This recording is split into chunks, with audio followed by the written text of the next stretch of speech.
الحمد لله وكفى وسلام على عباده الذين اصطفى اما بعد۔ میں سجاد نعمانی اس وقت خاص طور پر پاکستان کے علماء، ائمہ مساجد، دانشوران ملت اور نوجوان عزیزوں کی خدمت میں ایک بہت ہی اہم پیغام یا معروضات پیش کرنے کے لیے حاضر ہوا ہوں۔ آپ جانتے ہیں کہ مختلف مسلم ممالک کو شیعہ سنی خانہ جنگی میں مبتلا کر کے تباہ کر دیا گیا ہے، اور ان ملکوں کی توانائیوں کو آپس میں ہی برباد کر دیا گیا ہے، اور یہ سب کچھ ایک مخصوص صہیونی دجالی دماغ کی منصوبہ بندی کے تحت ہوا ہے، اور اس میں ہماری غلامانہ ذہنیت، احساس کمتری، ہماری اقتصادی اور معاشی کمزوریاں، خود اعتمادی کی کمی اور اپنے فیصلے خود لینے کی صلاحیت میں جو انحطاط پیدا ہوا ہے، اس سب کو دخل ہے۔ اگر دو مصلحتیں ٹکرائیں، دو تقاضے ٹکرائیں، تو یہ اسلام کی تعلیم ہے، حکیمانہ تعلیم ہے، اور پوری امت کے اہل علم کا اس پر اتفاق رہا ہے کہ علماء کی ذمہ داری ہے کہ وہ دیکھیں کہ کس مصلحت کو مقدم کرنا یہ زیادہ مفید ہوگا، اور کس مصلحت کو مقدم کرنے سے امت بڑے نقصانات سے بچ جائے۔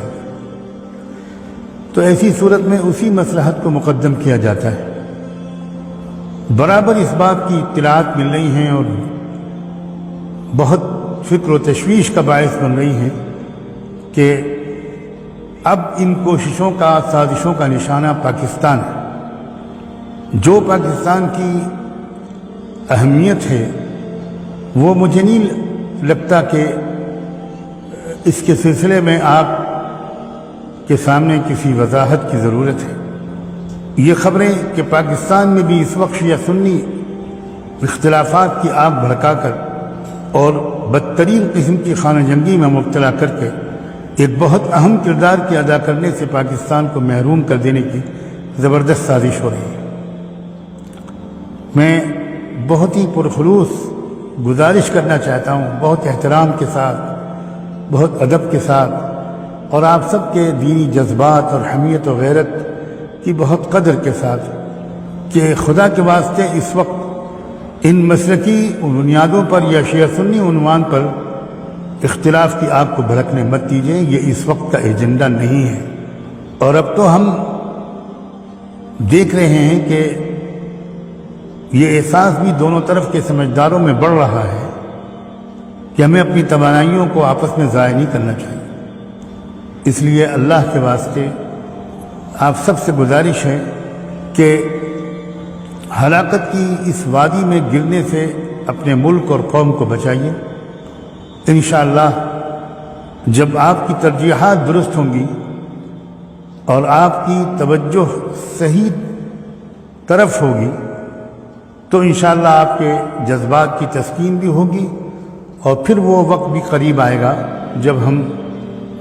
بہت سی چیزوں پر نظر ثانی کریں گے، اپنے رویوں پر نظر ثانی کریں گے اور درست کریں گے۔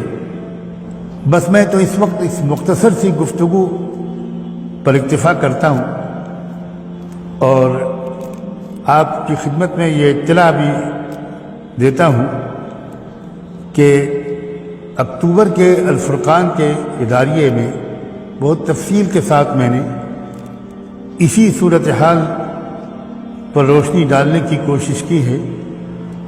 اور خاص طور پر علماء دیوبند کا جو رویہ ہم نے شروع سے دیکھا ہے اس ملک میں، کہ انہوں نے کس طرح ترجیحات میں تبدیلی کی ہے اور حالات اور مصلحتوں پر نظر رکھی ہے، اور ایک ہی بات کو ہر حال میں صورتحال کو مکمل نظر انداز کر کے دہرانے کی غلطی نہیں کی انہوں نے۔ علماء دیوبند کے جو نام لیوا لوگ ہیں اور جو ان کے بارے میں یہ سمجھتے ہیں کہ قرآن و سنت کا بہت ہی گہرا اور معتدل فہم ان حضرات کو حاصل ہوا، ان سے اب خاص طور پر گزارش کرتا ہوں کہ انشاءاللہ الفرقان کا وہ شمارہ بہت جلد آن لائن کر دیا جائے گا تاکہ آپ حضرات بڑے وسیع پیمانے پر اس کا مطالعہ کر سکیں۔ وہ علماء جن کی اپنی کچھ سیاسی مسالے ہوتی ہیں، ان سے بھی بہت گزارش ہے کہ اللہ کے واسطے اپنی سیاسی مصلحتوں یا اختلافات کی وجہ سے اس وقت ملک کو اور قوم کو اور ملت کو اس ہلاکت کے غار میں نہ ڈھکیلیں۔ آپ کا ملک ایک آخری دفاعی لائن کی حیثیت اختیار کر گیا ہے، جو دفاع کرے گا انشاءاللہ بہت دور تک مسجد اقصی اور حرمین شریفین کی دفاع کی سعادت بھی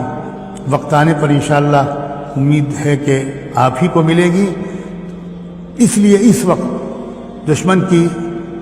چال اور سازش کو سمجھیے اور شیعہ سنی جیسے مسئلوں پر کسی بھی طرح قوم کو باہم خانہ جنگی میں کود کر خودکشی کرنے کی مہلک غلطی سے بچانے کی ہر ممکن تدبیر کیجیے۔ اللہ آپ سب کے رتبے بلند کرے۔ جزاکم اللہ۔ السلام علیکم ورحمۃ اللہ وبرکاتہ۔ جو کچھ سنا گیا اللہ اس پر عمل کرنے والا اور آگے لوگوں تک پہنچانے والا بنائے۔ مزید اصلاحی بیانات کے لیے ہمارا یوٹیوب چینل ایمان و یقین کو سبسکرائب کریں۔ جزاک اللہ۔